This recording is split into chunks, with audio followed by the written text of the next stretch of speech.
Captain থেকে বাদ হয়ে নাজমুল হোসেন শান্ত এখন অলরাউন্ডার, পেয়েছেন উইকেটেরও দেখা। দর্শক, বাংলাদেশ বনাম শ্রীলঙ্কার প্রথম ওয়ানডে ম্যাচে টস জিতে আগে ব্যাটিং করার সিদ্ধান্ত নিয়েছিল শ্রীলঙ্কা এবং বোলিং করতে নেমেছিল বাংলাদেশ, যেখানে বাংলাদেশি বোলারদের তোপে পড়ে শ্রীলঙ্কার ব্যাটাররা 49 ওভার 2 বলেই অল আউট হয় মাত্র 244 রানে।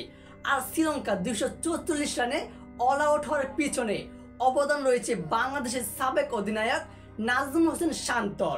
দর্শক, আপনারা জানলে অবাক হবেন, বাংলাদেশের বোলিং ইনিংসের সময় দলীয় 31 নম্বর ওভারে বল করতে এসেছিল নাজমুল হোসেন শান্ত, যেখানে তার প্রথম বলে সে একটি 4 খেয়েছে। তখনই গ্যালারিতে একটা হাবজাব শুরু হয়ে গেছে যে কেন নাজমুল হোসেন শান্তকে বোলিংটা দেওয়া হলো, কিন্তু দ্বিতীয় বলে তিনি বলটা একদম সুন্দরভাবে দিয়েছে এবং বলটাতে কোনো রান নিতে পারেনি, অর্থাৎ বলটা ডট হয়েছে।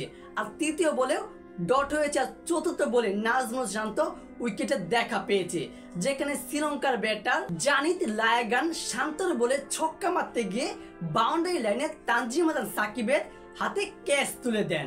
আর তখনই গ্যালারিতে একটা উল্লাস শুরু হয়ে যায় যে নাজমুল হোসেন শান্ত এখন উইকেটে দেখা পেয়েছে এবং সে ওভার তিনি আর 1 রান খরচ করে, অর্থাৎ তার প্রথম ওভারে সে 5 রান খরচ করেছে।